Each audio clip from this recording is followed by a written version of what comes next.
see if I'm on live right now. I got you.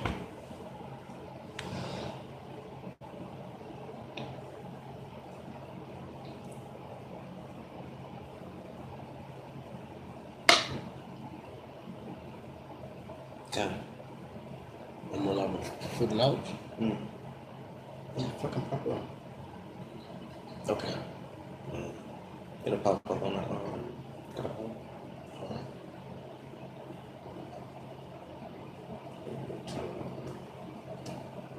Oh, you got to go to it as if you're watching channels. Like my videos. Yeah. Oh, okay. Kind of.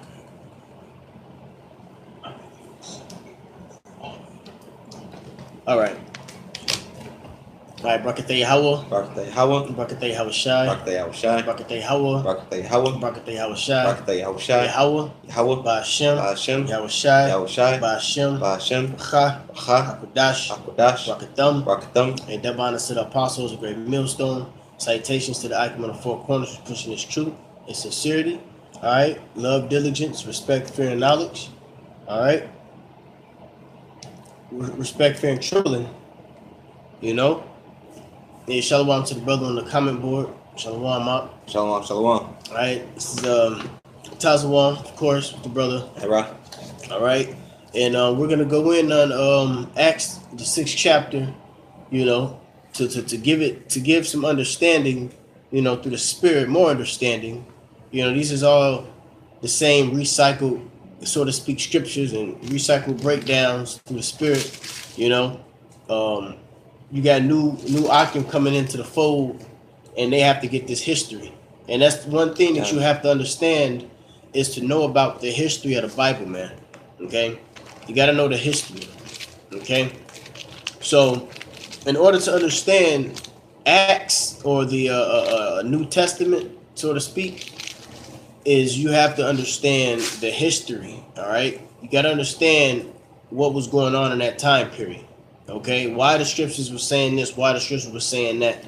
Okay, why was the apostles going to Antioch? Okay, why were they going to Asia, Cappadocia? You know, so we're gonna show that through the Spirit of Yahweh Shai. So you want to start with Acts 6, Okay. and then we got a book that we'll show.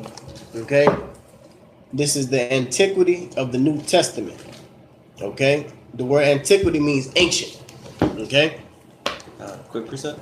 Go ahead. This is Romans 4:15-4. It says, "For whatsoever things were written aforetime were written for our learning, That's right. that we through patience and comfort of the scriptures might have hope."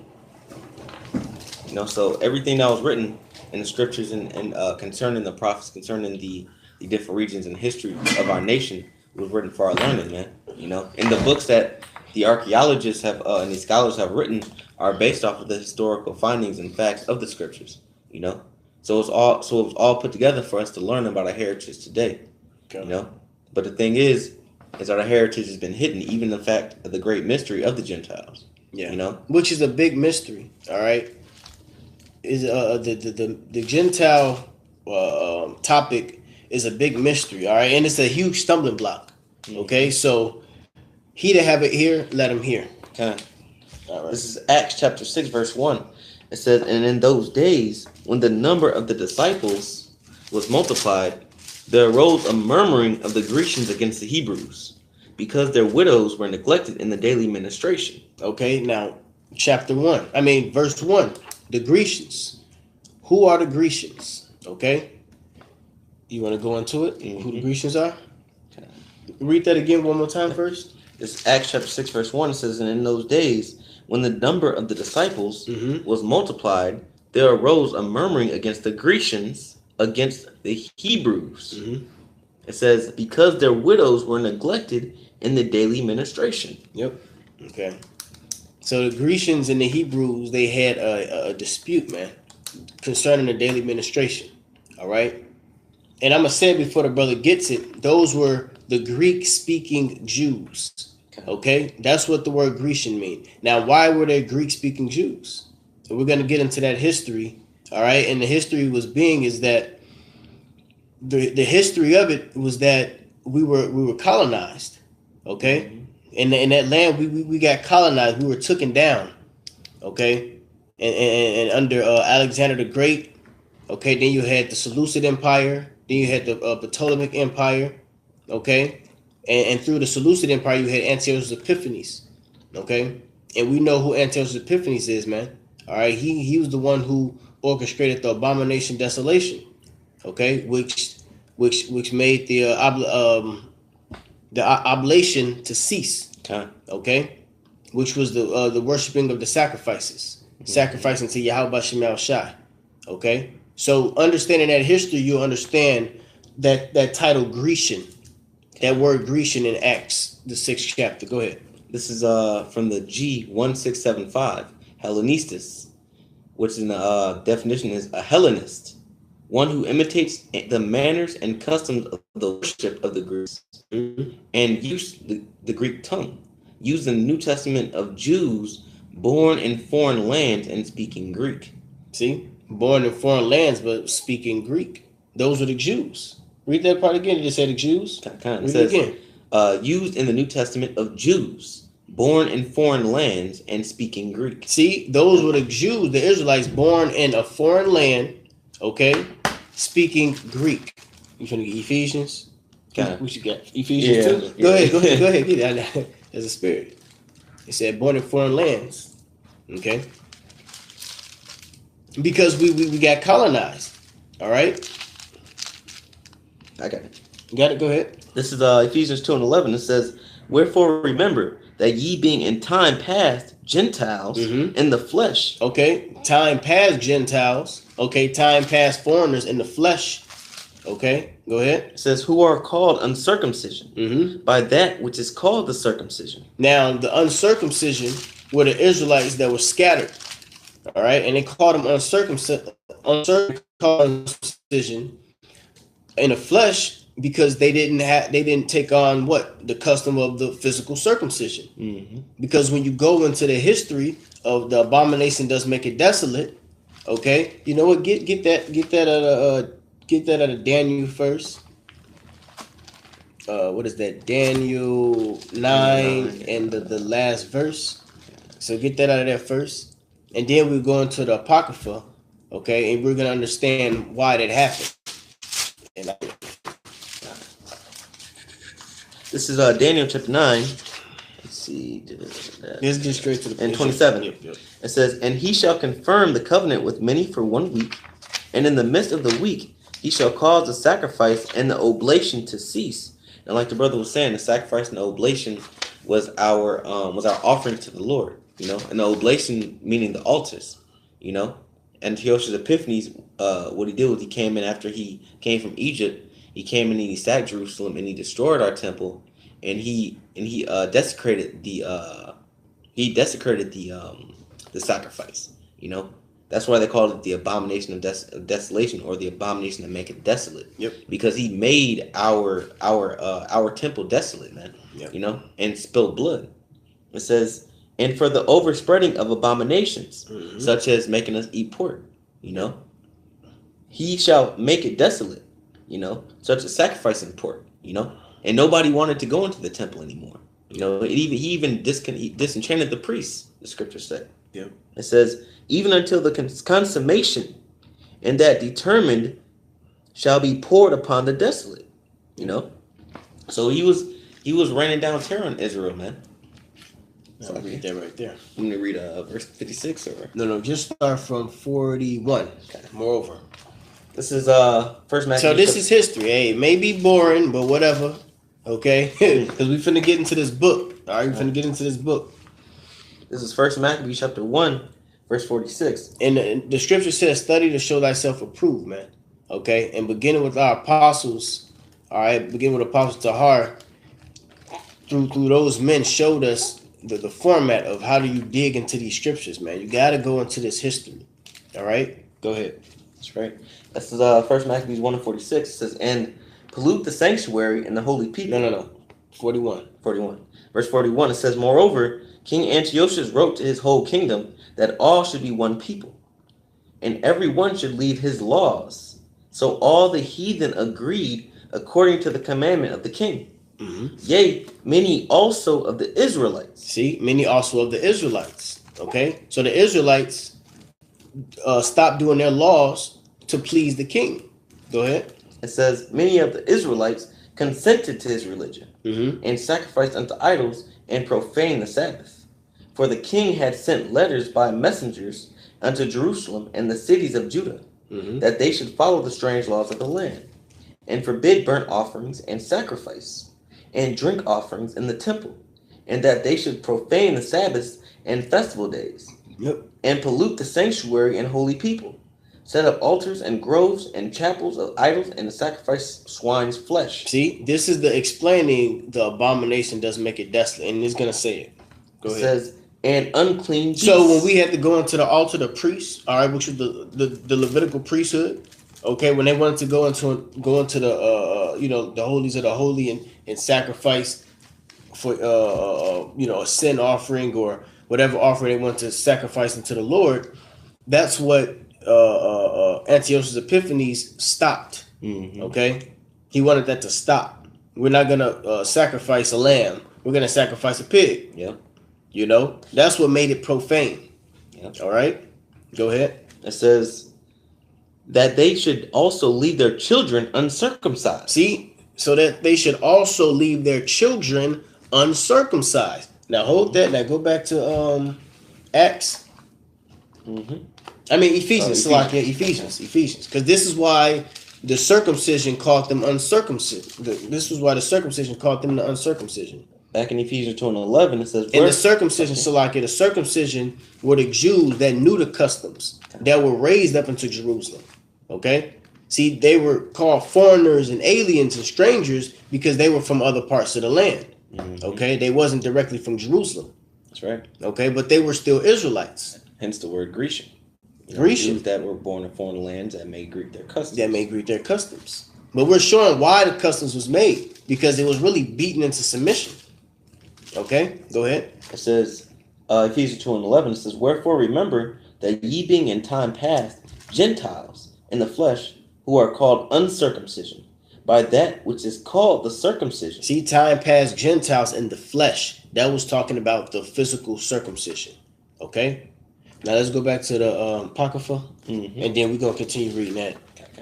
It says, 1 Maccabees 1:48, it says that they should also leave their children uncircumcised, and make their souls abominable with all manner of uncleanness and profanation, to the end they might forget the law, and change all the ordinances. See, this was the whole point.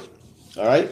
See, Esau knew, man, that, and this is the part of Esau craftiness of taking us down, because they knew through history if they took down the Israelites, guess what? That how they were going to prosper and we were going to be under their foot. Whenever we stop keeping the law, statutes, and commandments, the Lord stops looking at us. Okay, as a nation, he turns his back. He turns his back on us. That's right. That's the reason why we went into slavery. Okay, for not keeping the customs. Okay, and that's why Jacob's getting jacked up now today for not keeping the law, statutes, and commandments. Yeah. All right. Go ahead. It says, and whosoever would not do according to the commandment of the king, he said he should die. In the selfsame manner wrote he to his whole kingdom, and appointed overseers over all the people, commanding the cities of Judah to sacrifice, city by city. Then many of the people were gathered unto them, to wit, every one that forsook the law. And so they committed evils in the land, and drove the Israelites into secret places, even wheresoever they could flee for succor. Now the 15th day of the month, Caslu, in the 145th year, they set up the abomination of desolation upon the altar, and builded idol altars throughout the cities of Judah on every side. See, they built up other idols. They built up other gods, other deities. Okay? That's what made it desolate. That's what made it abomination does make it desolate.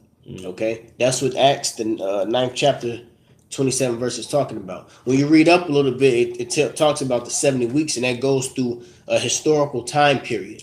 Okay? Daniel 9. Yeah, Daniel 9. It goes into a historical time period, but at this particular moment, we're just getting on the Greek Empire.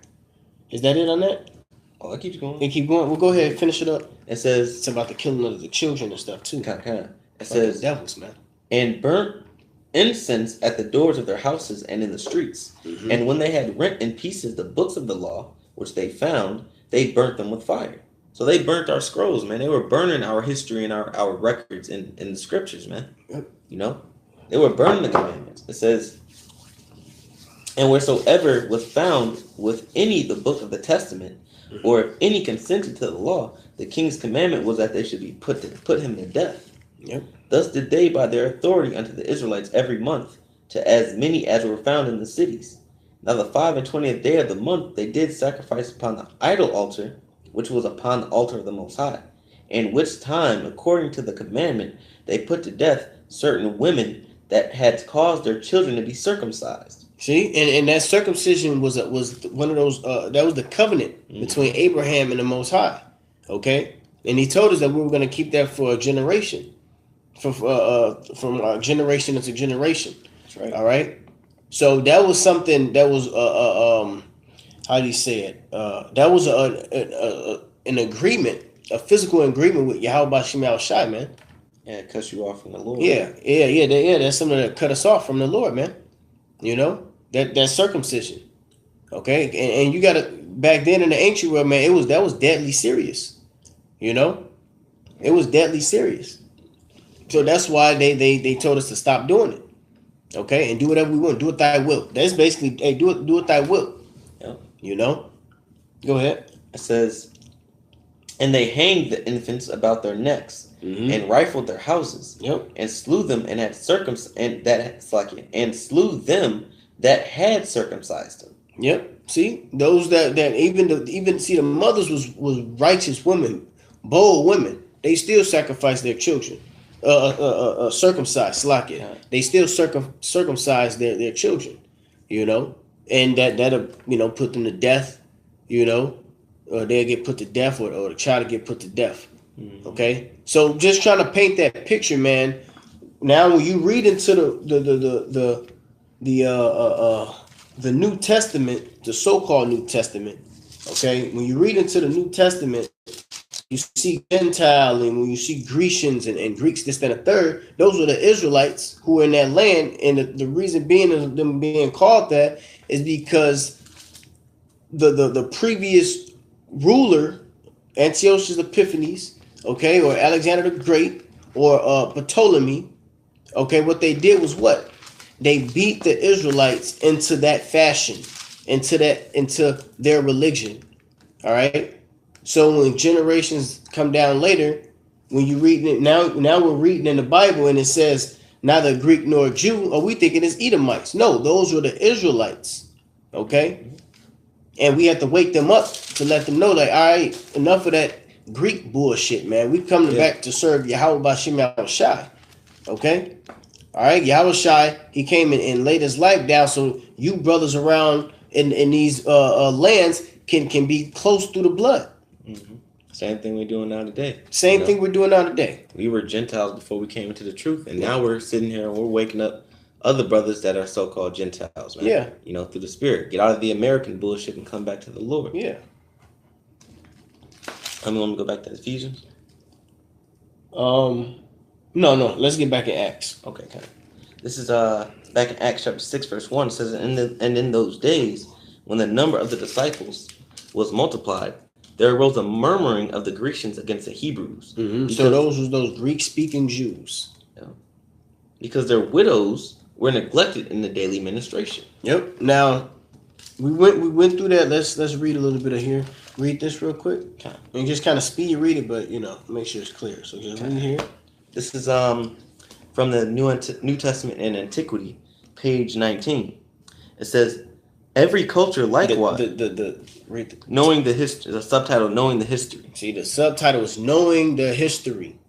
All right, go ahead. It says, every culture likewise knows its history, so that allusions to people and events can happen in the most subtle manner. When a student announces he is from Richmond, Virginia, and he is a Southerner, he is saying more than providing geographical information. He is making a comment about history, the Civil War, and cultural orientation. It says the New Testament period also had a history that everyone knew. The coming of Hellenistic culture behind the armies of Alexander the Great impacted Jewish life far more than we could imagine. Right? Because we still feel those effects today. Okay. It says, this was followed by a series of regional Greek kings who sometimes encouraged assimilation, such as Ptolemy, Seleucus, Antiochus, Antigonus, Cassander. Yep. It says, but at other times... Converting. Yeah, kind of. They were converting them from the law, statutes, commandments, customs into Greek. Yep, by force. Okay, assimilation. Go ahead. It says, this was followed by a series of regional Greek kings who sometimes encouraged assimilation, but at other times brutally oppressed the Jews. See, and we just read that in Maccabees. We read how they were brutally oppressed. All right, they were beaten, they were killed. All right, if the mothers circumcised the man child, the mother would be put to death. The child would be slain as well. That was brutally oppressive. So, seeing that the Israelites that was around, they didn't want to get killed. So what they do? They basically bitched up and they started taking on those customs. Yep. It's just that simple. What is that? Menelaus? Or is it It's about the high priest? kind Jason. Yeah. Second Maccabees 4. Go ahead. It says Judaism's successful revolt against the Greeks and the subsequent Jewish nation formed in the 2nd century BC, which was the Hasmonean Empire, inspired stories and writings current in Yahushua's day.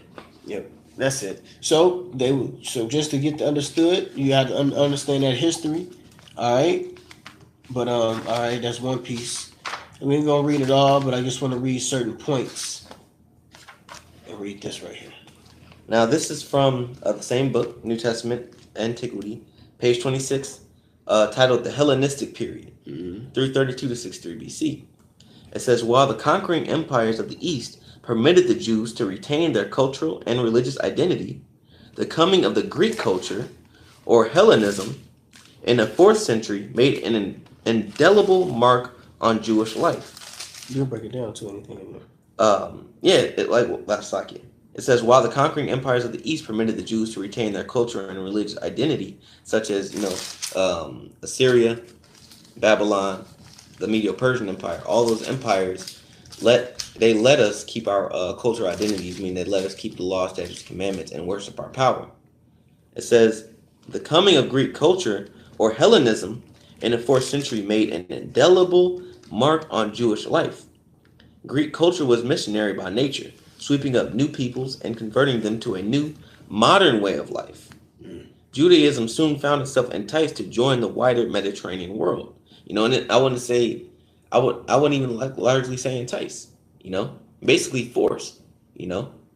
Because you have certain people such as Jason and Menelaus who were wicked that went after other gods, but then you have men that were keeping the commandments and know that men like that are supposed to be put to death. Okay. And in any instance, those men would have been put to death on the spot, because they're ringing and following Israel. But what the Greek Empire did was they came in and they single-handedly forced all of Israel to convert.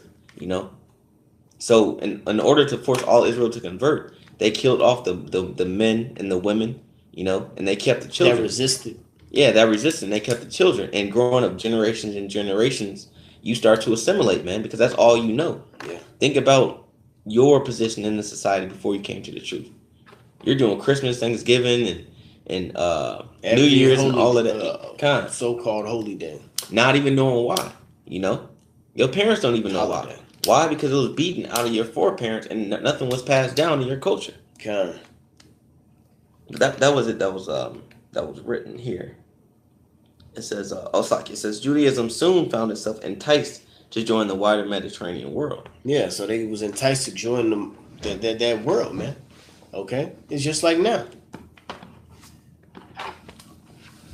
What the brother put? 2 Chronicles 36. 23 about King Cyrus. Yep, kind.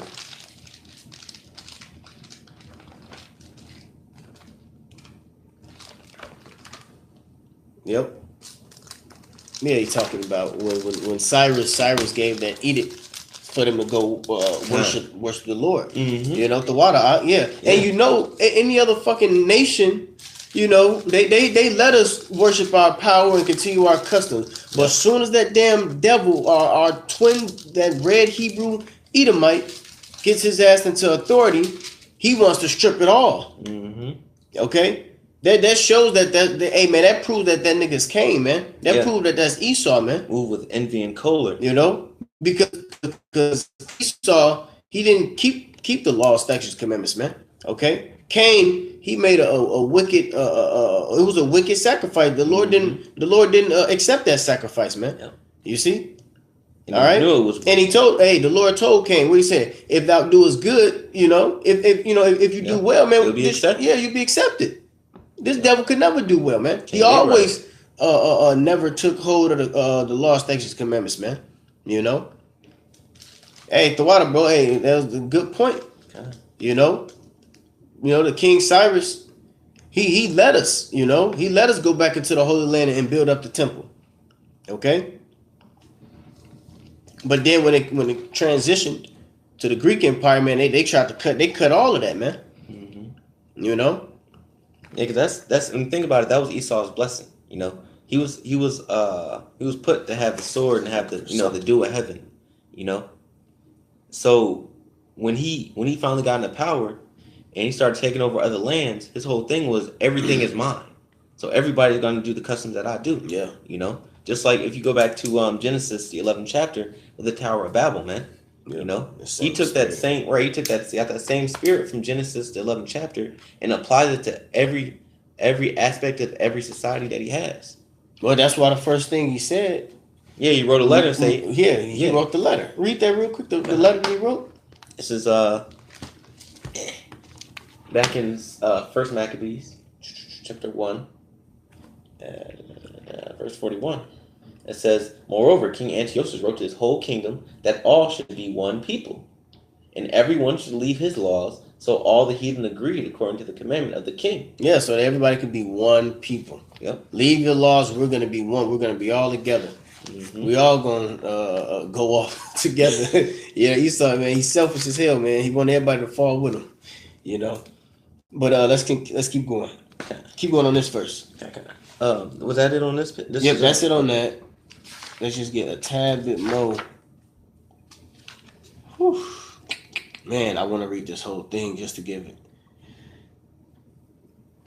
What's it? Yeah, this is it. Okay. I know you wanted to start here. Yeah. I wanted to start there. This is the original starting point.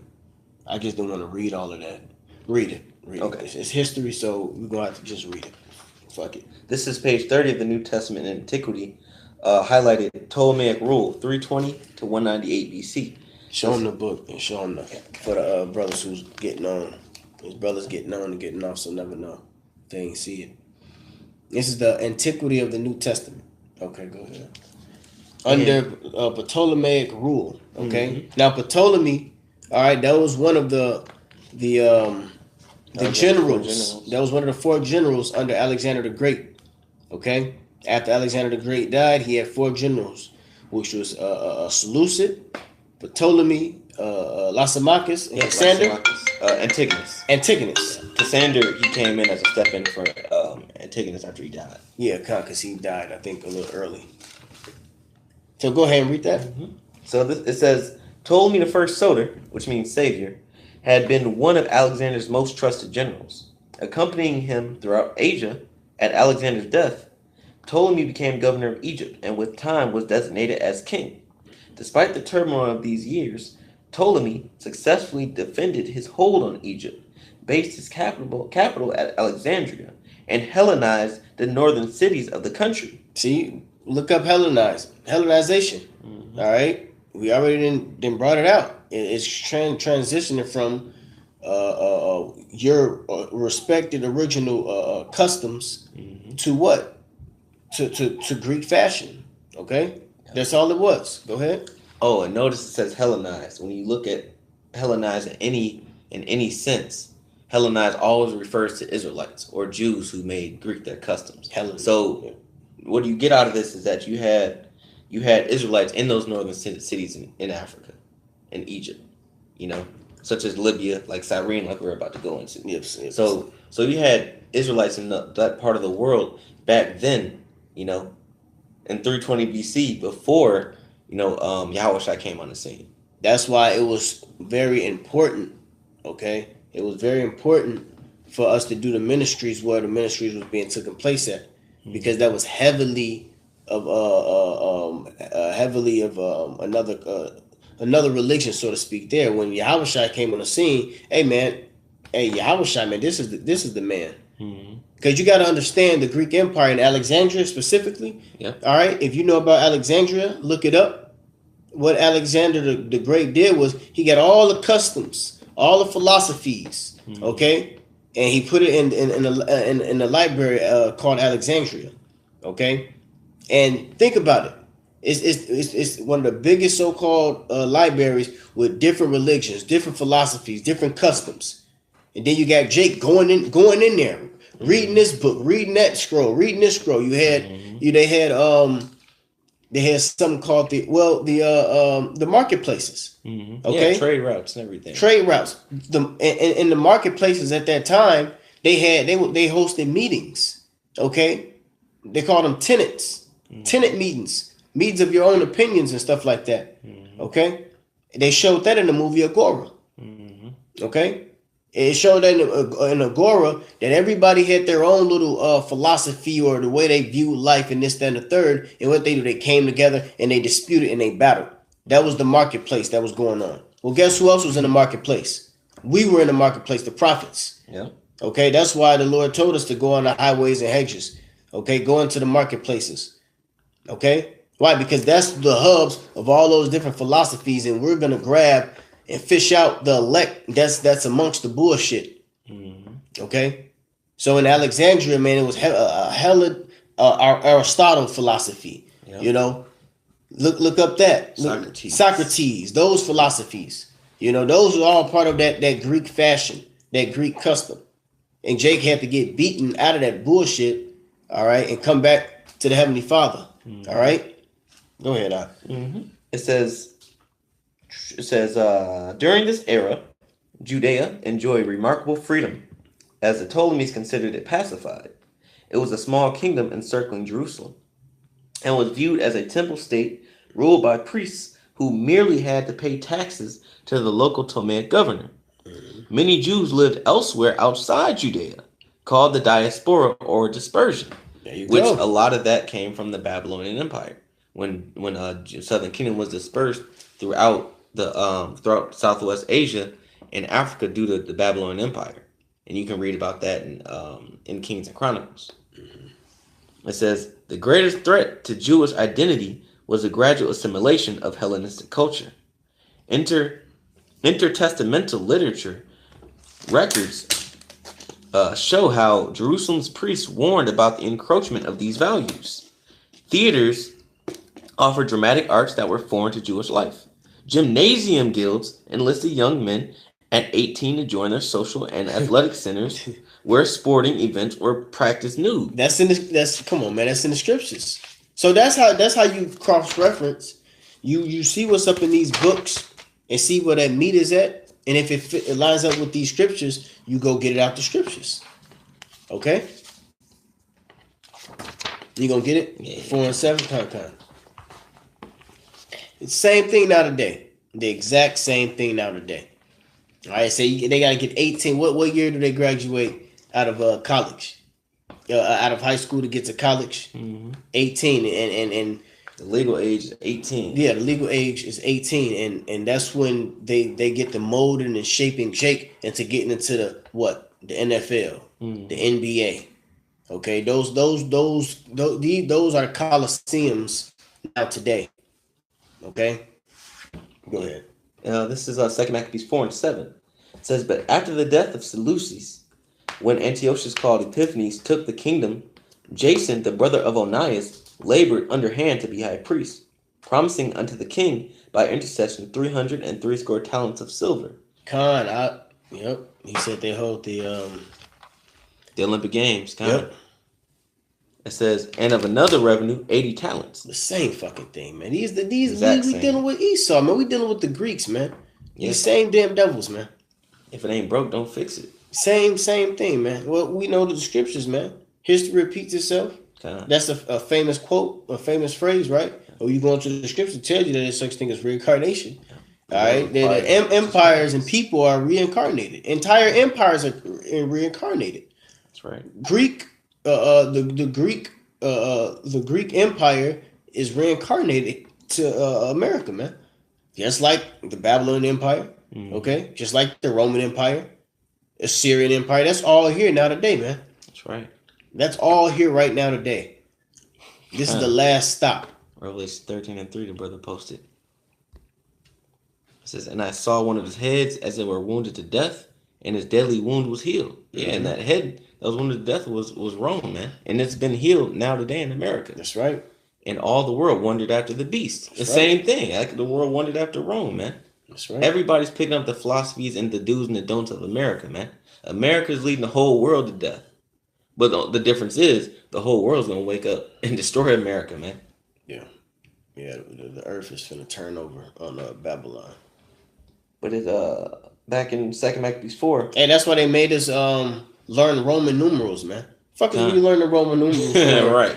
Yeah, what was it? First grade, kindergarten or some shit? Mm-hmm. You know what I'm saying? Why the hell are we learning Roman numerals, man? You know, and kindergarten and first grade. That's because this is the Roman Empire all over again, reincarnation. I'm kind of pissed off. I got a Roman numeral in my name. Huh. Oh, yeah. Go ahead. It's 2 Maccabees 4 and 8. It says, promising unto the king by intercession 303 score talents of silver, and of another revenue 80 talents.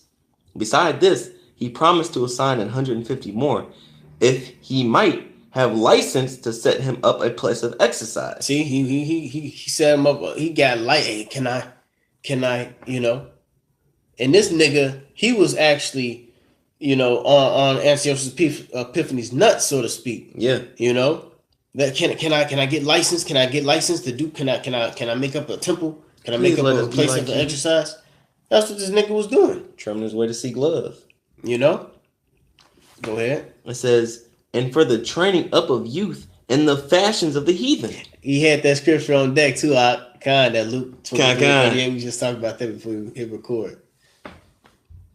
It says, and to write them of Jerusalem by the name of Antiochians, which when the king they wanted to be called Antiochians, man. Mm-hmm. Write them by the name of Antiochians.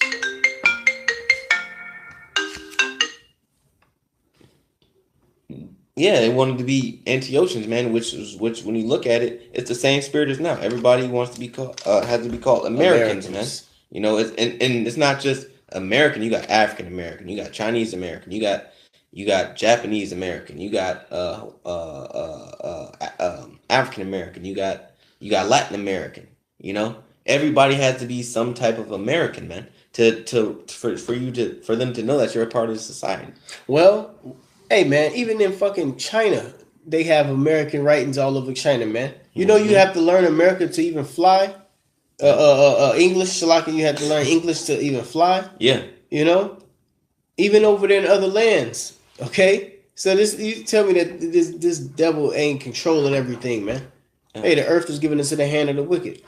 You know? That's something too. Like every other country has a secondary language, which is mostly English. Yeah, it's all English, but we ain't got no secondary language here, right? You know, that's the height of Esau's arrogance, man. God, I ain't got to learn nobody else shit, but everybody else got to learn my shit because I'm the ruler of the world. Yeah, he used that sword on their ass, whooping their ass. It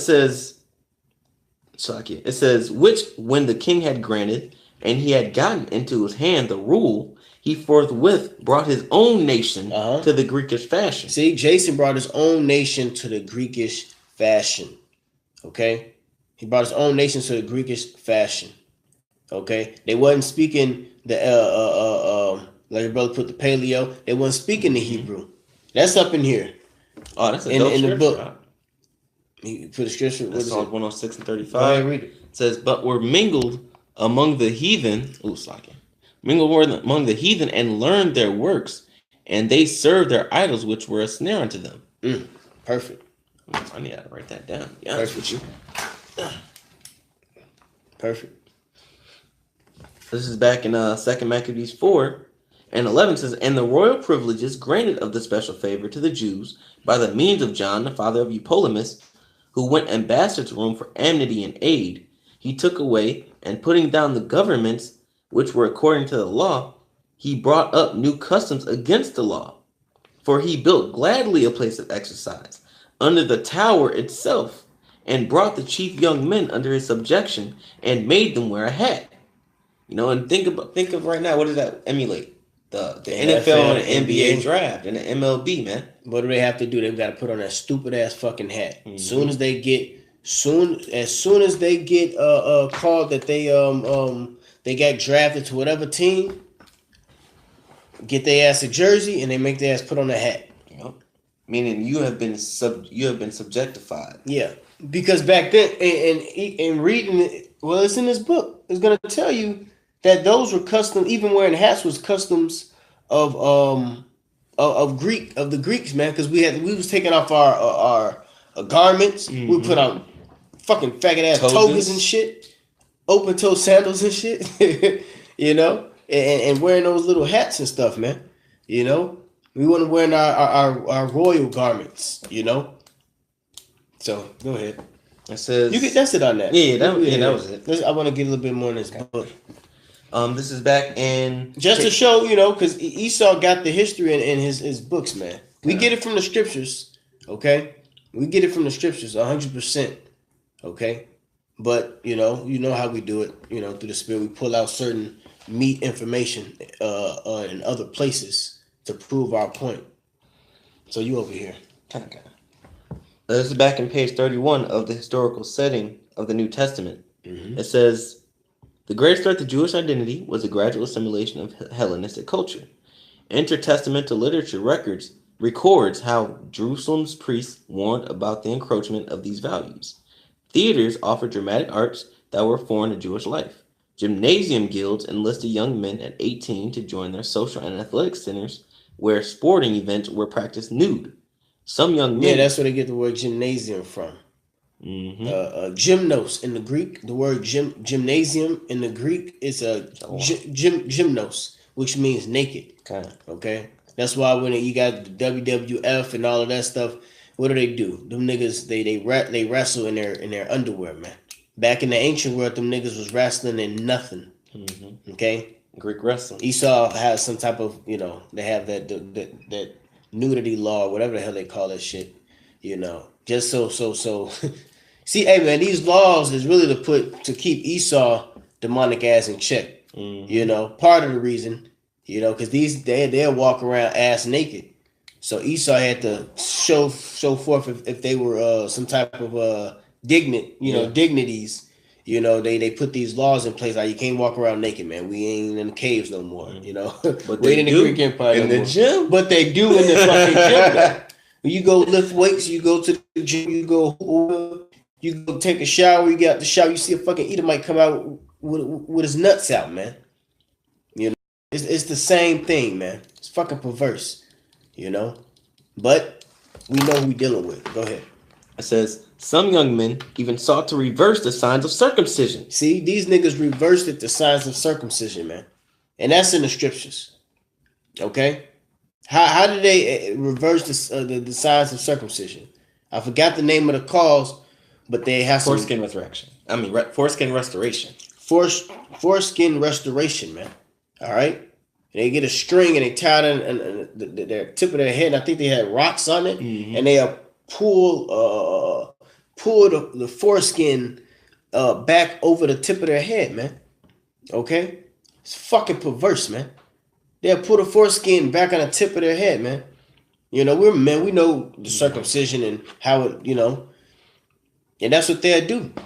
Yeah, man. Because if they were circumcised, the Greeks they'll point and laugh at them. Mm-hmm. They'll point and laugh at them. They'll probably get put to death. Mm-hmm. So to save face, what did they do? They went in the back room, whatever they did, the foreskin restoration, man.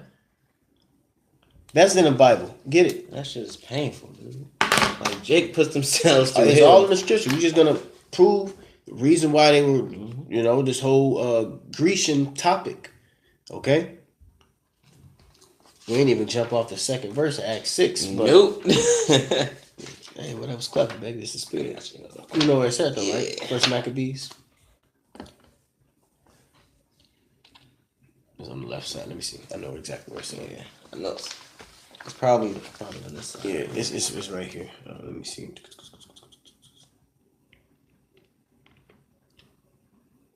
Because they made themselves uncircumcised. Fucking facts. I'll read it. Okay. This is Maccabees 1 and 11. Okay. Nope, I'm going to start from 10. Maccabees 1 and 10. And there came out of them a wicked root, Antiochus Epiphanes. Antiochus' surname Epiphanes, son of Antiochus the king, who had been a hostage at Rome, and he reigned in the 137th year of the kingdom of the Greeks. Yeah, so that's 137 BC. You know, Antiochus Epiphanes. You know, and I think what did the word Epiphanes mean? It meant something like crazy or something like that. No. The reason why he called himself Epiphanes because Epiphany meant to worship. To basically to worship, to idolize. Oh, kind of. So he called himself Antiochus Epiphanes because he wanted to be worshipped. Idol. He wanted himself to be worshipped as a power, as a god. Okay, Epiphany. When you have Epiphany, it's an imagination. He wanted them to fantasize of him being a god, a power. That's why he called himself Epiphanes, Antiochus Epiphanes. All right. So verse 11. In those days went there out of Israel wicked men who persuaded many, saying, let us go and make a covenant with the heathen that are round about us. For since we departed from them, we have had much sorrow. And that's a straight what do you call it? Disobeying of the commandment, man. The scripture said make no covenants with the heathen. And I guarantee you today, these are the same niggas that was in the wilderness that walked with Moses because they said the exact same thing. I was just about to say that. That's the spirit. I was just about to say that, man. Okay, I was just about to say that. They said, "Let us go back. Surely the Lord didn't bring us into the wilderness to kill us, to die." Yeah, we gonna go back to Egypt. Yeah, we had they was even breaking down the food they was eating. They was bugged the fuck out. Man, they was bugged out. So we hungry. They get manna food from heaven, and they still talking about they want to go back to Egypt. They was reminiscing on the food from over there in Egypt, man. That shit is crazy. But verse 12. So this device pleased them well.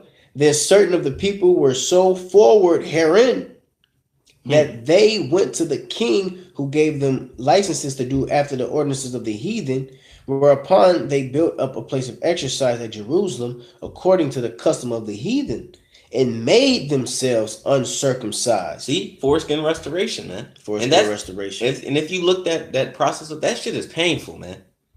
Just the thought of it. Just to pull skin off of the base of your penis over from your shaft to the head, man. That's painful, man. That shit is fucking just sick. Like now, Jake gets tattoos and does skin grafting and puts all types of piercings and puts all types of crap under their skins to make horns on top of their head, man. That's painful, man. That's perverse. This shit is wicked as all. Jake does anything and everything to please the heathen, man. To be accepted. Why trimmest thy ways to seek love, man? Jake is a freaking simpleton, man.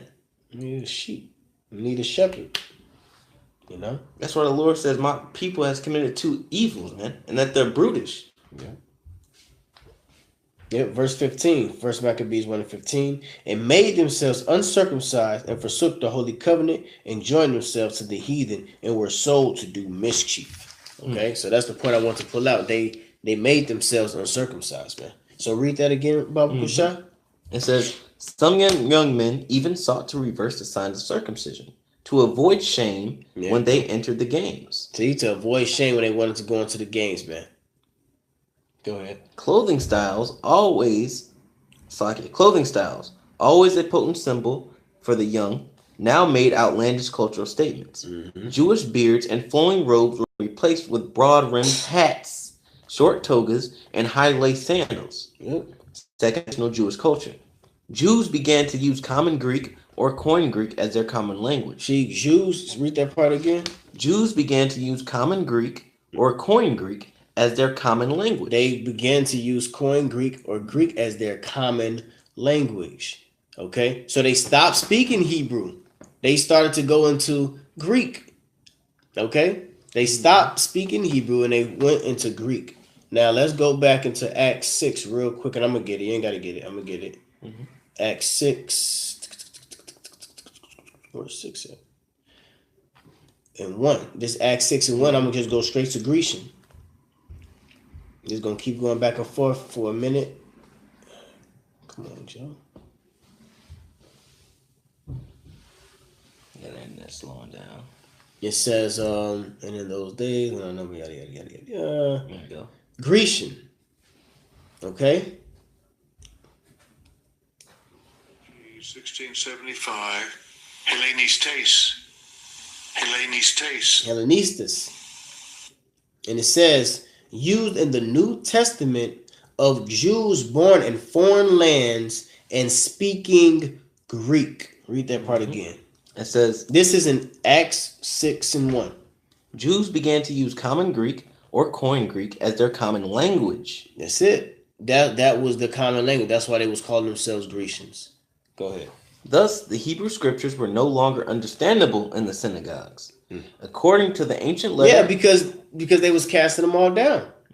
They were burning the Hebrew books. They were burning the scrolls. They were burning everything up. All right? And then through, let's say 40 years then went past, or 30, let's just say 30 years then went past. You got a child that's, being raised up or whatever, and he going to temple. He can't read the Greek. I mean, he can't read the Hebrew. He was growing up for the last 18 years, 17 years, speaking and listening to fucking Greek. All it takes is a generation. One generation. Okay? Go ahead. It says, according to the ancient letter of Aristaeus, the librarian of Alexandria, called for the first ever translation of the Hebrew scriptures into Greek. Yep. And that's so they can archive and and that's so they can archive and catalog it, man. Okay. Let's see.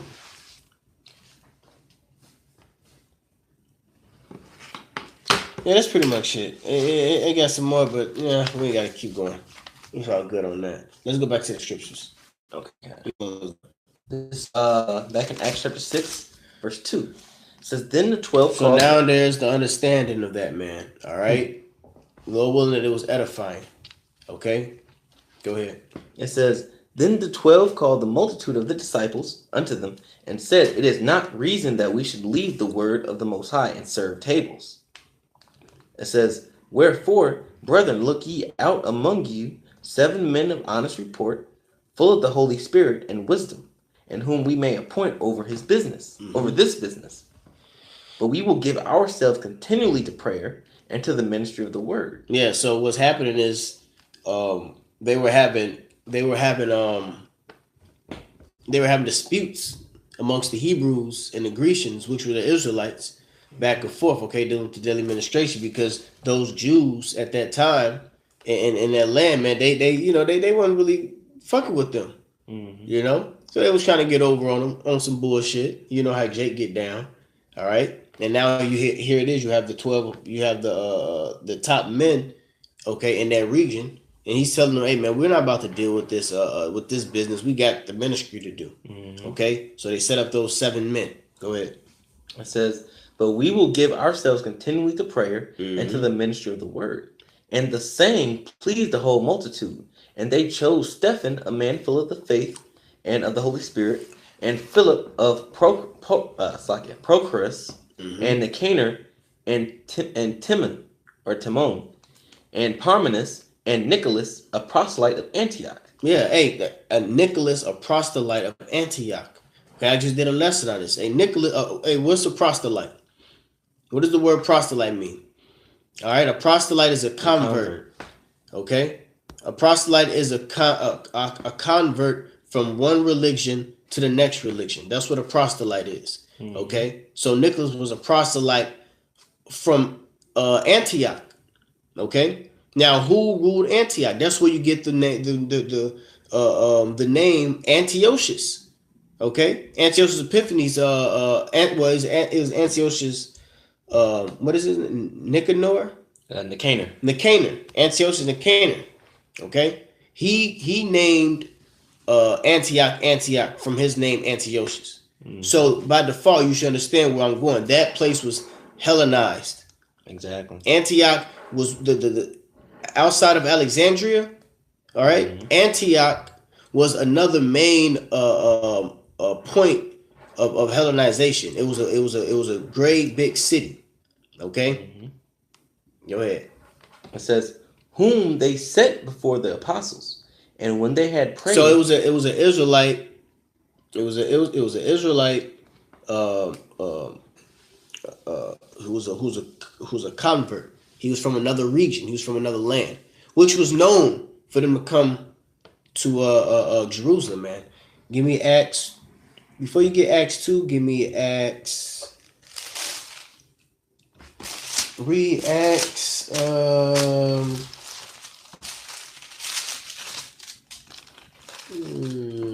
11 and 19. All right to it. It's Acts 11 and 19. It says, "Now they which were scattered abroad upon the persecution that arose about Stephen traveled as far as Phoenice and Cyprus and Antioch." See, so these brothers now after Stephen was stoned to death, you had the men of the Lord, you had those prophets, those disciples at that time. They scattered themselves, but when they scattered into other regions. Okay, to continue teaching the word. All right, and where was they teaching at? It says, "Now they which were scattered abroad upon the persecution that arose about Stephen traveled as far as Phoenice." They went to Phoenice and Cyprus and Antioch. And in Antioch, preaching the word to none but unto the Jews only. Yep, they were only going to the Jews. Okay, but it was Greek-speaking Jews in that region. Go ahead. It says, "And some of them were men of Cyprus and Cyrene, which when they were come to Antioch spake unto the Grecians, preaching the Lord Yahushua." See, they went into Antioch to speak unto the Grecians. So in Antioch, you had Israelites who were beaten into submission under that Hellenization, and they were Israelites who were speaking the tongue of Greek in Antioch.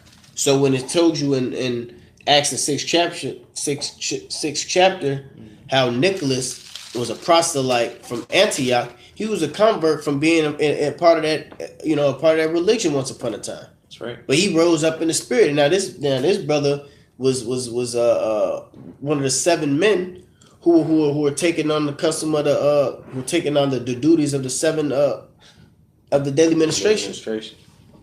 Okay, so keep going. It says, "And the hand," it says, "and some of them were men of Cyprus and Cyrene, which when they were come to Antioch spake unto the Grecians, preaching the Lord Yahushua." See, they went into the Grecians, preaching Yahweh Shema Shai. That's it. That's all I wanted. You want to go to Acts 2? Acts 2, yep. Acts 2, and we'll start from like 5 or something like that. Go ahead. Now this is Acts chapter 2, verse 5. It says, "And there were dwelling at Jerusalem Jews." Here, Jerusalem Jews. Go ahead. "Devout men, out of every nation under heaven." Now, out of every nation under heaven. God. Here's these Jews, devout men, out of every nation under heaven. Go ahead. It says, "Now when this was noised abroad, the multitude came together, and were confounded, because that every man heard them speak in his own language. Yep. And they were all amazed and marveled, saying one to another, Behold, are not all these which speak Galileans? And how hear we every man in our own language, wherein we were born, Parthians, and Medes, and Elamites, and the dwellers in Mesopotamia, and in Judea, and Cappadocia." And, those regions there, Parthia, Medes, and Elamites, those regions there were other foreign lands. Other foreign lands, but were colonized by who? The Assyrians, the Babylonians, and the Achaemenid, which is the damn, I just had a blank. Satan messing with my mind. The Achaemenid Empire, which is the Medes and the Persians. Okay. The fuck. It says. Go right through it. It says, "And Judea and Cappadocia, and Pontus and Asia, Phrygia and Pamphylia, and Egypt, and in the parts of Libya." So these are Jews that were scattered. That's the point that I'm trying to make. Just like in Nicholas the proselyte of Antioch. Mm-hmm. These are Jews that were scattering, who were scattered in different regions. And when you know about in the beginning of Acts, that was the time of the Pentecost, the Passover. All right, so they had to travel, all right, from their respectable regions, respectable lands, and come into Jerusalem. All right, and they're naming off the locations of where those brothers was from. It says Phrygia and Pamphylia in Egypt and in the parts of Libya about Cyrene, and strangers of Rome, Jews and proselytes, Cretes and Arabians. We do hear them speak in our tongues the wonderful works of the Most High. That's it. That's it. Just want to prove that point. And you notice it said proselytes, you know? Yeah, proselytes, converts. You know? There you go again. Which the word convert, con, which meaning with, and vert or virtue, which meaning truth, you know? And to be converted to Yahweh Bashem Yahushua, you also have to always have been the truth with residing in your spirit, man. You know? That's why when you hear scriptures that Yahushua would say, like, you know, remember once you know, though you once knew this, or let me put you in remembrance, or in the regeneration, you know? Because as the spirits recycle, the truth in the spirit recycles through the different spirits, man. You know? And that's through Israel only. This is back in Acts 6 and 6. It says, whom they set before the apostles, and when they had prayed, they laid their hands on them. Mm-hmm. And the word of the Most High increased, and the number of the disciples multiplied in Jerusalem greatly. And the great company of the priests were obedient to the faith. Mm-hmm. It says, and Stephen, full of faith and power, did great wonders and miracles among the people. And to say you had Israelites who did not know that they were Israelites as well. Okay, you had Israelites they didn't know that they was Israelites. You had Israelites who knew that they were Israelites. Okay, those were the Grecians. They knew that those were the Jews, but they was just speaking Greek. But then you had those Israelites who didn't know. Okay, I just want to throw that out there too. It ain't like every day nobody knew. Yeah, it was some that knew. Okay, and then it was some that didn't. All right, go ahead, Doc. It says, and the word of the Lord Most High increased, and the number of the disciples multiplied in Jerusalem greatly, and a great company of the priests were obedient to the faith. And Stephen, full of faith and power, did great wonders and miracles among the people. Then there arose certain of the synagogue, which is called the synagogue of the Libertines. Yep, the synagogue of the Libertines. Go ahead. It says, and Cyrenians. Yep. And Alexandrians. Mm-hmm. And of them of Cilicia and of Asia, disputing with Stephen. Yep. So we're gonna go into the Libertines and the Cyrenians and the Alexandrians real quick. All right. Because you know and that's another thing when you read these scriptures, okay. What those men of the Lord, those disciples, those prophets was battling back in the ancient world, man, we're battling those same type of spirits. We're battling those same philosophies. Okay? We're battling those same type of people. All right? So this is who Stephen was going against. Go ahead.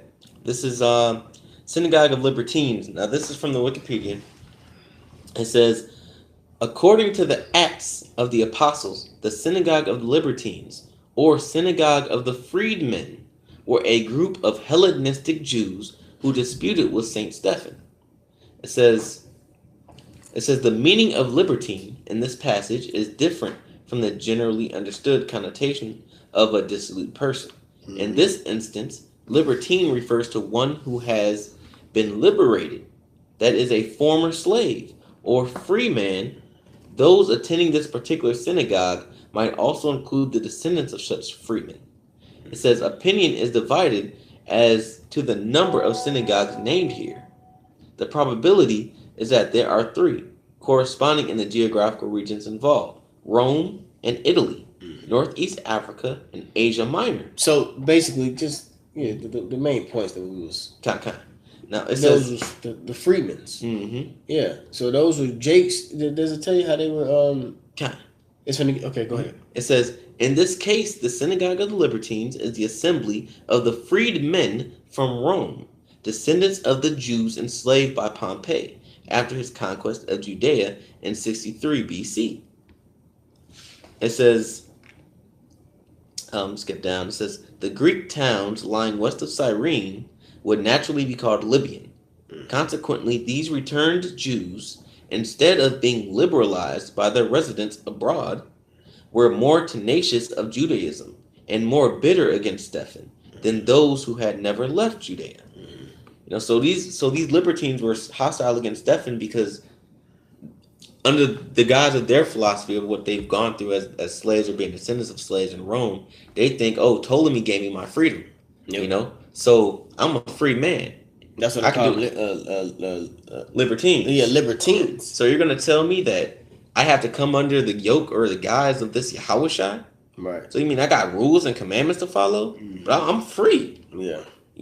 That's the same thing those black conscious sovereign niggas is saying to us today. I'm sovereign. I ain't got to follow no rules. I ain't got to follow no commandments. Yeah. Them same spirits, man. Go ahead.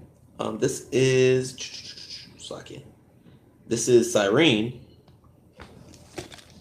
Now I had to do a little bit of research with this. I couldn't just figure out just one page for the Cyrenians. So I had to splice some stuff together from Simon of Cyrene and different things like that. But when you go into Simon of Cyrene, now you go into the background of Cyrene, it says Cyrene was located in northern Africa in eastern Libya, a Greek city in the province of Cyrenaica. It had a Jewish community where 100,000 Judean Jews had been forced to settle during the reign of Ptolemy Soter, and was an early center of Christianity. And Ptolemy Soter, that was the first general under Alexander the Greek. Okay.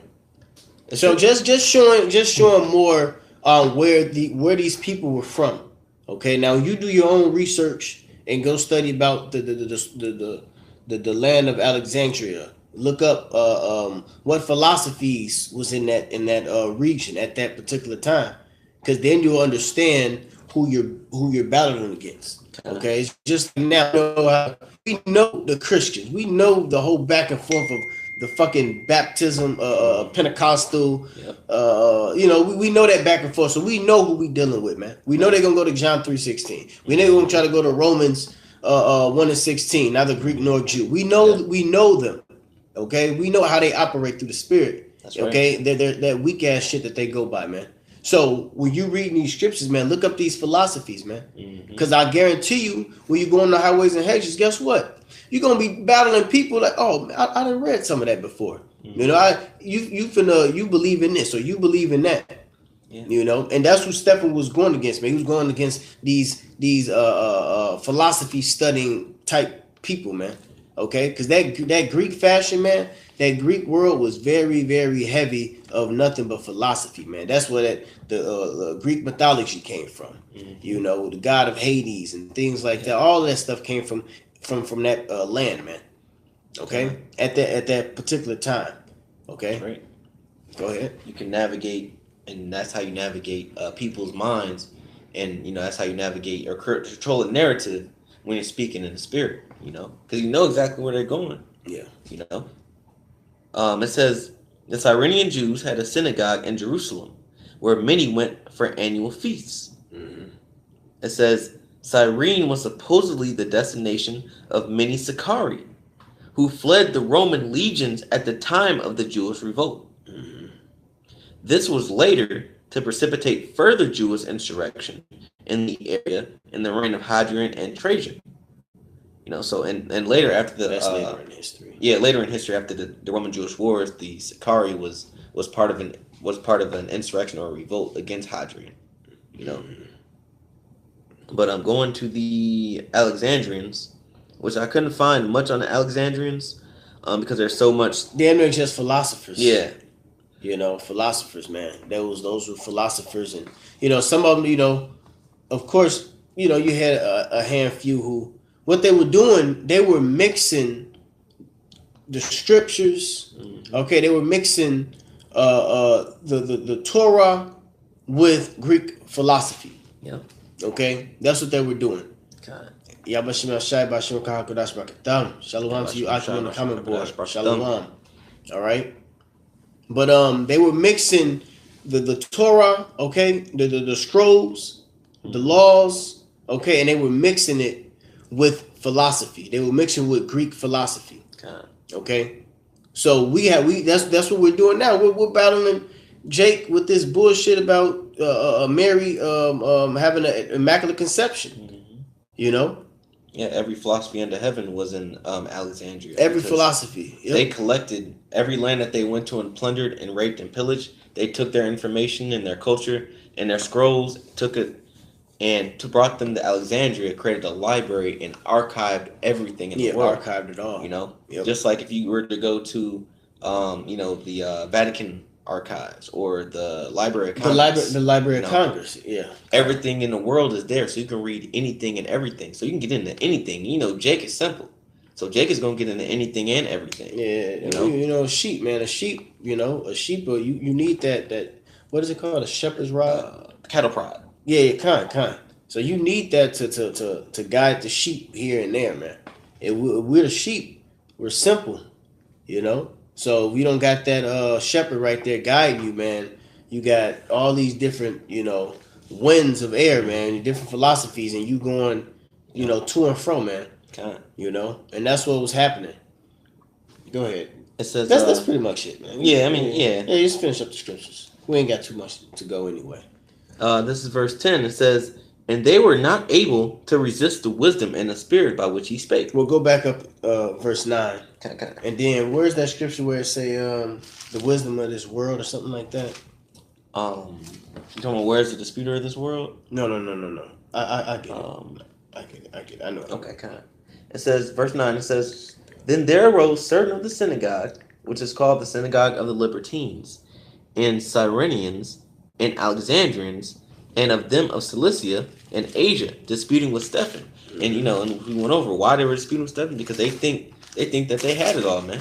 Well, my philosophy is better. Why should I leave my philosophy to go with you guys and worship this Lord you're talking about? Yeah. And then they thought that they didn't understand the doctrine, so they thought that we were coming up against the old law. 1 Corinthians 3:19. I'm about to put it up here. I was finna get 1 Corinthians 1:20, so it's saying the same thing too. Hold on, let me get what did he say? 3:19. Mm-hmm. I got it. I got it. Okay. It says, and this is 1 Corinthians 3:19. For the wisdom of this world is foolishness with the Most High. For it is written, He taketh the wise in their own craftiness. And again, the Lord knoweth the thoughts of the wise, that they are vain. That's right. That's right. That's right. And that's why they couldn't fuck with Stephen, man. Mm-hmm. Through the Spirit, man, they couldn't deal with Stephen, man. Okay, because that wisdom of that world, all those philosophies, and they coming with different spin points and try to how they want the scriptures to fit their personal wicked demonic lifestyle, and Stephen was cutting them, man. That's right. You hear how he broke it down in Acts the 7th chapter. No, they was pissed. Go ahead. It says, verse 10, Acts 6:10, and they were not able to resist the wisdom and the spirit by which he spake, that they suborned men, which said, we have heard him speak blasphemous words against Moses and against the Most High. And they stirred up the people and the elders and the scribes and came upon him and caught him. And that's what they're gonna have to do now, man. They're gonna have to set up false witnesses, man, because they can't deal with the men of the Lord when it comes to this Bible, man. That's right. All right, the red Hebrew Edomite, all right, these niggas, all right, who think that they're on some type of level of learning in Esau's theological schools and things like that, man. They can't deal with us, man. That's right. All right, they cannot deal with the prophets. We have the truth. You see, through the Spirit, we're breaking this down, man. All right, beginning with our apostles of Great Millstone. That's right. Okay, we're breaking it all the way down. We're breaking the Bible down. We understand the book. That's the biggest mystery. What is this book talking about, man? Mm-hmm. All right. Hey, man, the scripture says that there is no private interpretation. That's right. All right. So you can't be a Pentecostal and then a 7-day Adventist and we all gonna get to the kingdom together. Mm-hmm. There's only one private interpretation. They all got their own different spin to spin to the Lord's word, man. We have the full truth. That's right. The 100% truth of what this is talking about, man. We know the end game. We know who is who through the Spirit in this book, man. All right? The Comforter, man. The Lord said he wouldn't leave us comfortless, man. And he gave it to us, man. With his through his Son and the Spirit. Okay? So these fucking people can't deal with us when it comes to this Bible, man. All right? Go ahead. It says, and they stirred up. And that's why they're mad, man. That's why they're setting up false with Salaki. That's why they're putting the brothers on. They had the Chief Ephraim and they had HOY. They had the brother from the brothers GMS in San Francisco, the Bay Area. They had them brothers up on the news. Cause soon enough, man, hey, it's something called look it up, Rome disturbances. Mm-hmm. Okay. Rome disturbances, and what was happening in the Rome disturbances? Those are the Israelites, and they were putting hell on those Romans with the word in the synagogues. Acts 20. They were going inside the synagogues, okay, and they was starting ruckus about Yahushua. Okay. It was disturbances, man. And it's what they have to do. They had to find out some way to get these men off the corner, get these men off these streets, whether by threatening them, whether by stoning them, killing them. Okay, or setting up false witnesses and throwing them in prison. Yeah, and that's gonna happen all over again. That's right. All over again. Get ready, brothers. Get ready. Go ahead. It says, verse 11. And then they suborned men, which said, we have heard him speak blasphemous words against Moses and against the Most High. Mm-hmm. And they stirred up the people and the elders and the scribes and came upon him and caught him and brought him to the council and set up false witnesses, which said, this man ceaseth not to speak blasphemous words against this holy place and the law. For we have heard him say that this Yahushua of Nazareth shall destroy this place and shall change the customs which Moses delivered us. And all that sat in the council, looking steadfastly on him, saw his face as it had been the face of an angel. Yeah, that's it. Mm-hmm. Okay. You got any other scriptures that you want to pull out? That's about it. That's it. But I did want to make the point where it said they saw his face as an angel. When the reason why they saw his face as an angel, because wisdom maketh the man's face to shine. So when they looked at Stephan's face, the glow in the spirit was so bright they couldn't take it. Like vampires, when you shine the light on vampires, I get the light on my face because the light was so bright, man. That wisdom, man, through the spirit. And when we go out in the highways and byways, when we teach, when we're around in the world, we radiate that same light, that same radiance of an angel, man. Yep. And that's what makes people want to kill you. Yeah, it's having that Holy Spirit upon you, man. And let me get Romans 10 and 12. I got you. Just to get another scripture out there. This is Romans chapter 10, verse 12. It says, for there is no difference between the Jew and the Greek. So now you should be getting that understanding of what the scripture means, where it says there is no difference between the Jew or the Greek. The reason why there's no difference isn't because the Lord loves everybody and he redeems everybody and he redeems all, man. It's because It's because there really is no difference between a Jew or Greek, because they're the same people. They're the same genus. They're the same stock and trade, man. The same nation. That's right. It says, for the same Lord over all, meaning all Israelites, is rich unto all that call upon him. Yep. For whosoever shall call upon the name of the Lord shall be saved. That's right. Of whoever of Israel. Because you can't be a member of another nation and call upon the Lord. You're going to put a curse on yourself.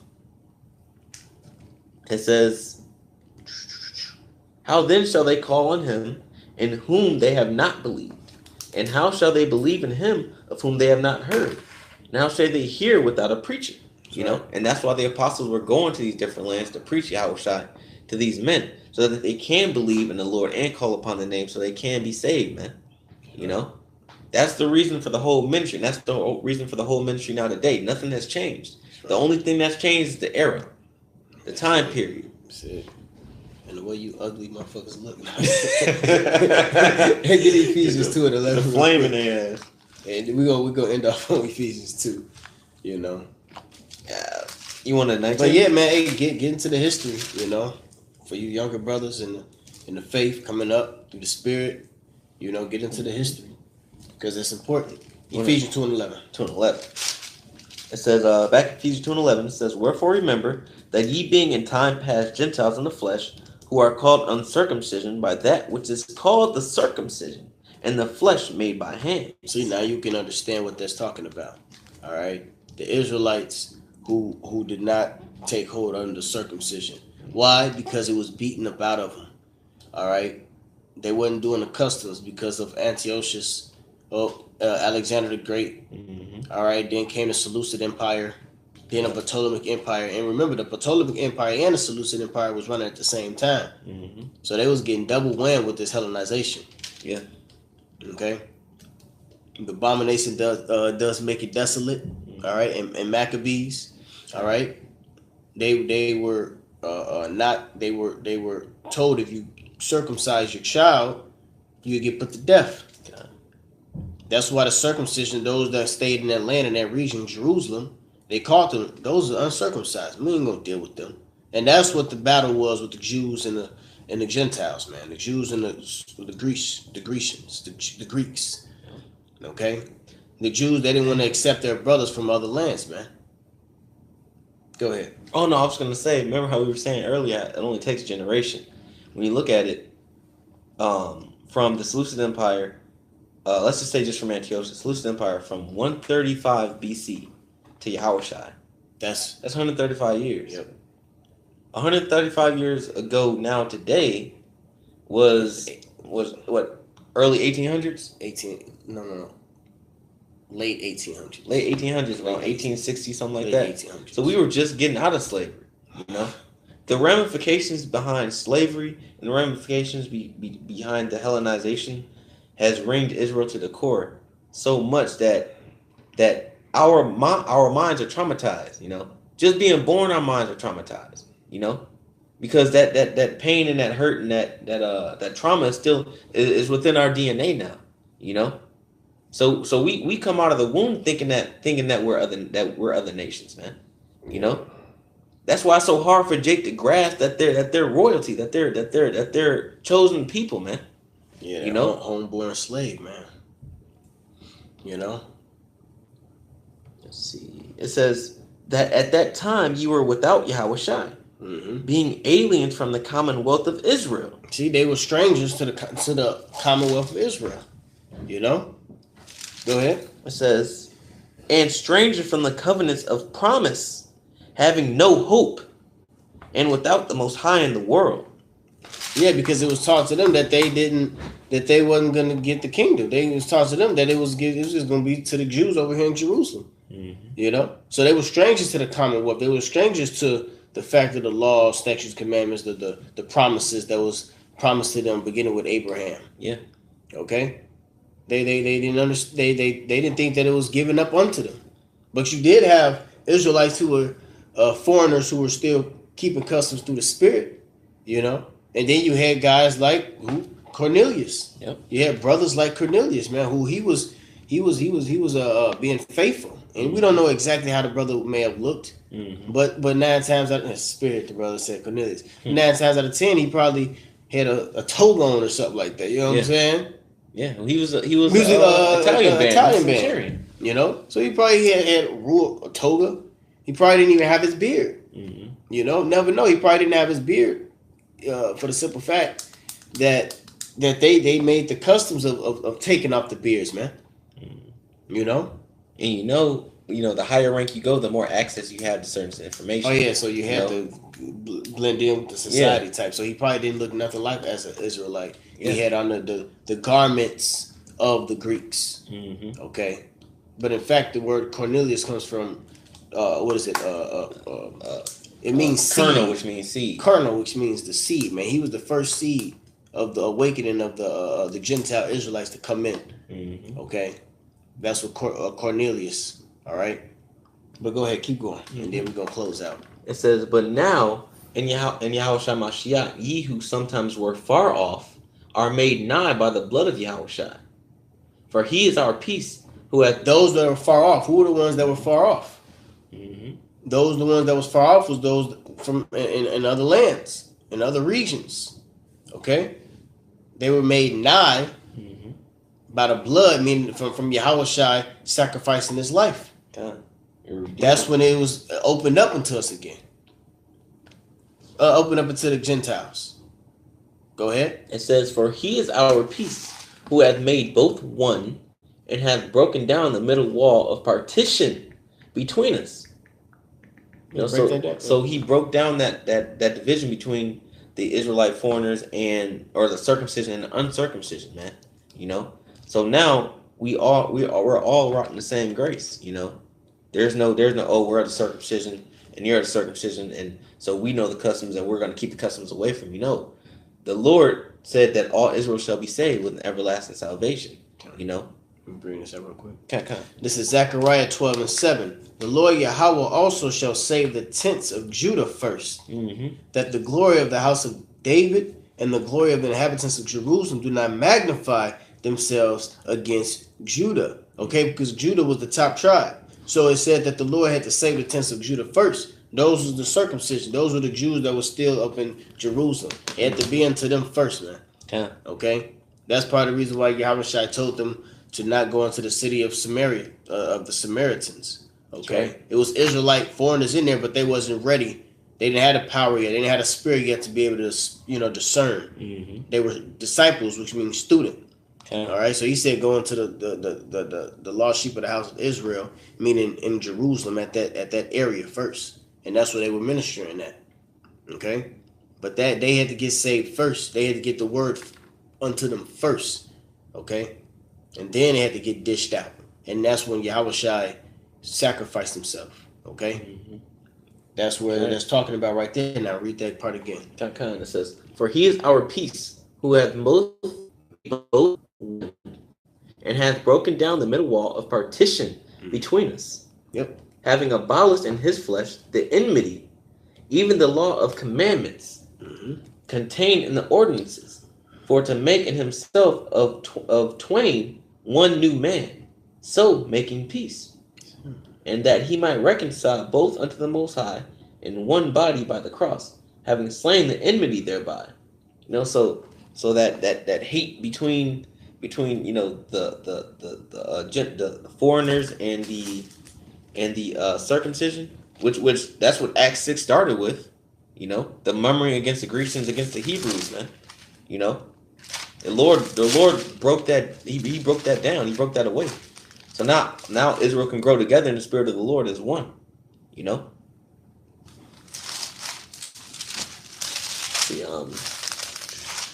Keep going. Yeah, keep going. A couple of more verses. It says, "And came and preached peace to you which were far off, and to them that were nigh. For through him we both have access by one Spirit unto the Father. That's right. Now therefore ye are no more strangers and foreigners. That's right. But fellow citizens." Hey man, the scripture is bad. Go ahead, slide. It says, "But fellow citizens with the saints and the household of the Most High, and are built upon the foundation of the apostles and prophets, Yahushua Mashiach himself being the chief cornerstone, in whom all the building fitly framed together groweth unto an holy temple in the Lord, in whom ye also are builded together for an habitation of the Most High through the Spirit." So we were, like I said earlier, we're all to grow together in the Spirit of the Lord, man. That's right. That's what it's about. So we can reach salvation. And if it wasn't for Paul, and if it wasn't for Stephen, if it wasn't for the apostles, it wasn't for Peter getting the vision of the 10 beasts, we wouldn't even be here now. The sheep, yeah, we wouldn't even be here today. I'm in Acts 10. Yeah, but we wouldn't even be here today, man. So we wouldn't have the grace set upon us to learn and to come back to the knowledge, wisdom, and understanding. That's why this whole Gentile topic is important, and that's why it keeps popping up, man. And if you don't get it, oh fucking well, man, this is for the elect. That's right. You don't get it. After all the videos that brothers has been doing, the history, and all of that. If you don't get it after this, man, oh fucking well, this is only for the elect. Exactly. All right. The hell with all you people who don't understand this. Yeah. All right, we ain't doing this for y'all. We doing this for the elect to understand this truth, to understand this knowledge. So Yeah. what they gonna do? They're gonna get this knowledge, eat the book, eat the roll, and dish it out, and they're gonna fish. All right, until they catch that bait. That's right. Until they catch that fish, which is an elect member. Mm-hmm. Okay, with the bait is the Bible. That's all. That's how this thing is going. That's right. You know, It's I'm simple. looking for that scripture though, where he told them, because you didn't believe, now salvation is opened up into the Gentiles. Man, I don't know if it's in Romans. I can't find my other scriptures. Let's see. Oh, I think I can. Because I know where it's in my other scriptures. But let's see.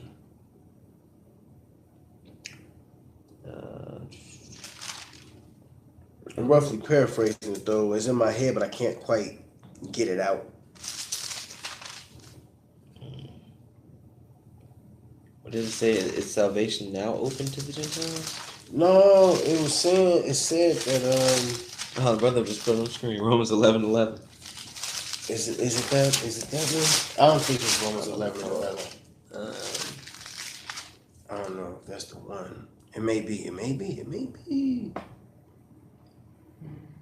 There we go. Yep, the water. The water.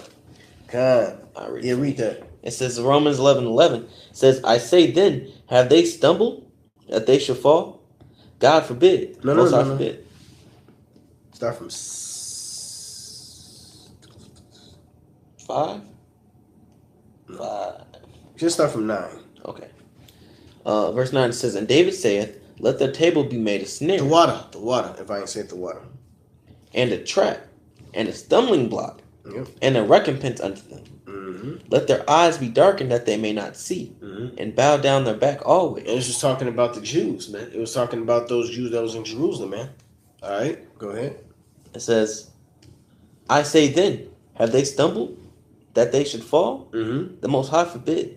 But rather, through their fall, salvation is come unto the Gentiles. Yep. For to provoke them to jealousy." Yep, and that's what happened.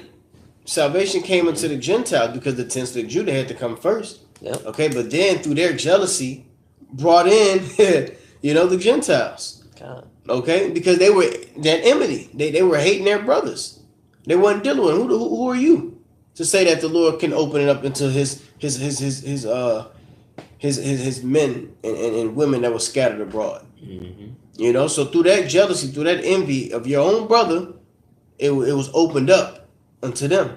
But it's prophecy. It was prophecy to happen. It was prophesied to happen. Go ahead. Yep. It says, "Now if the fall of them be the riches of the world, and the diminishing of them the riches of the Gentiles, how much more their fullness? Right. For I speak to you Gentiles, and as much as I am the apostle of the Gentiles, I magnify mine office." See, he was the apostle of the Gentiles. I magnify my office. Okay, so he was sent directly to go wake up those Israelite foreigners. Mm-hmm. Okay. It says, "If by any means I may provoke to emulation them which are my flesh, and might save some of them." That's right. For that's it. It's gonna get into the branches and The first fruits. Yeah. That's a whole nother, Yeah. So, anything else on Ephesians? Yes. Oh no, that was it. That was a whole chapter. That was it. Yep. Okay, kind. Yeah, that was a whole All right. Well, we're gonna. That's pretty much it. Yahweh Tazada, this is edifying to the body through the spirit and power of Yahweh Bashim Shai Bashim Hakodash Brakatham. So with that, hey, Lord willing, you brothers can receive it. All right. And with that, we'd like to give all praises to Yahweh, Ba'ashem, Yahushai, Ba'ashem, Rachakodash. Double honors to the apostles of Great Millstone. Salutations to the Akim on the four corners who's pushing his truth and sincerity, love, diligence, respect, fear, and trembling. What's that last scripture? Acts 13:46. I got it. Grab it. This is Acts 13:46 says, "Then Paul and Barnabas waxed bold and said, it was necessary that the word of the Most High should have first been spoken to you. But seeing ye put it from you, and judge yourselves unworthy of everlasting life, lo, we turn to the Gentile. No, we turn That's to the it. Gentiles. That's it. The water, bro. Kind. That's the other one. That's the one I was looking Kind. for. So, hey, call on me. How about Shimmy out shy? All right, we're gonna get up out of here, man. Lord willing, this was edifying, like I said, through the spirit and power. How about Shimmy out shy? All right, with that, shalom, abad babal. Abad babal.